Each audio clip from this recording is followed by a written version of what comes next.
Very interesting. Yeah, because of course we hear most about the GHK-Copper for Mhm. cosmetic use. Do you think that copper component sometimes causes problems with patients?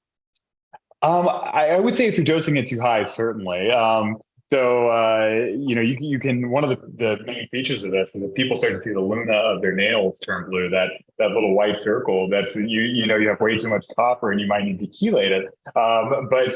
But generally, I think that it's going to be hard to dose it that high, especially if you're doing it in a non-injectable format, like a topical application. Then you're probably not going to have any issues with copper. But sometimes if you're injecting it, you can certainly have some of those issues where you're having too much copper. And I think that there's an important balance between GHK regularly, the tripeptide, and then the GHK with copper. Lauren Pickard, who really was the creator of the GHK, talks a lot about their different profiles. He talks about GHK, for instance, increasing stemness of stem cells, making them more available, whereas the GHK-Copper more differentiating stem cells to be able to help repair and recover into the necessary tissue. So there's certainly a balance there that needs to be struck, but I think that it's very rare that people will probably overdose the copper too much so that it would cause a problem.